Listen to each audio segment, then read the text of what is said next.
Pagbilang ko 3, tumakbo na kayo. 1, 2, 3.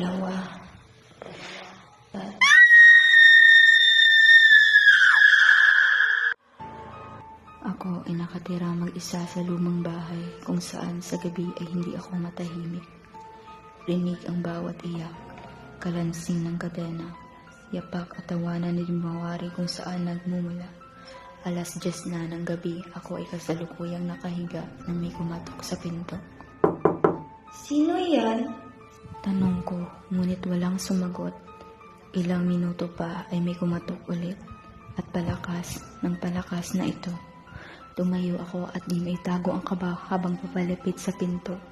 Dahan-dahan ang bawat hakbang nang magsalita ako ulit. "Sino yan?" Tumigil ang katok at biglang may malamig na hangin ang dumampi sa akin.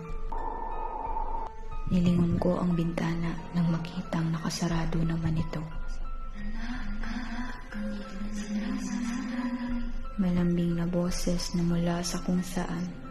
Biglang may kumatok ulit, ngunit ngayon ay mas malakas na ito.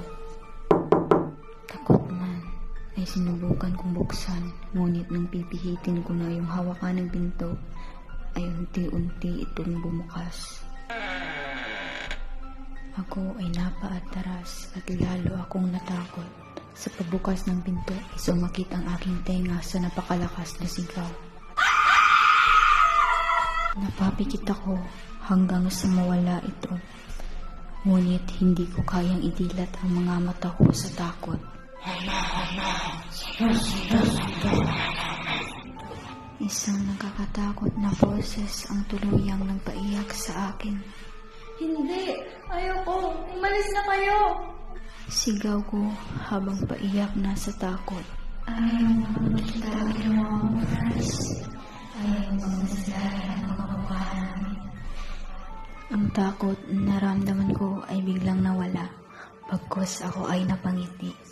Ang amoy at lasa ng dugo, ang takot at ang senaryo na iyon.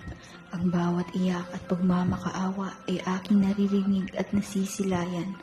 Bawat saksak ko sa aking ina ay nagbibigay aliw at saya. Ang dugong umaagos dito ay parang masarap na tanawin sa aking mata. Amoy ng dugo na dinadala ng hangin ang tuluyang nagpabaliw sa akin. Kinilitan ko ang leeg nito at nilagay ang ulo nito sa mesa. Agad kong nilapitan ng aking ama na nakatali. Mukhang pagod na po kayo Malambing na saan ko habang kinukuha ang itak. Pumapalag ito at kita ko sa mga mata nito ang takot.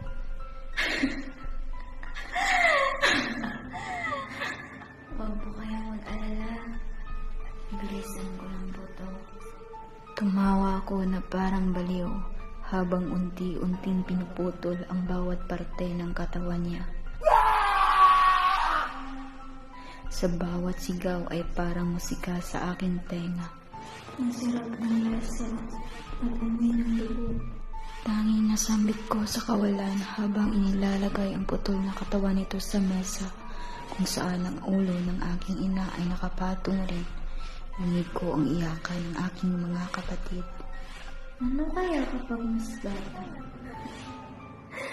Mas matalis, mas sariwa. Bulong ko habang nakatingin sa kanila. Kinuha ko ang pala at hinampas si kuya. Tumingin ako kay ate at nginitian ito bago hinampas ang mukha niya. Ginamit ko ang kutsilyo upang gilitan ang leeg ng kuya ko. Hinayaan ko itong maubusan ng dugo hanggang mawala nito ng hininga. Si ate na wala pang malay ay unti-unti kong nilaslas ang leeg palibot sa kanyang ulo. Ayan. Nanay, tatay, gusto ko tinapay. Ate, kuya, gusto ko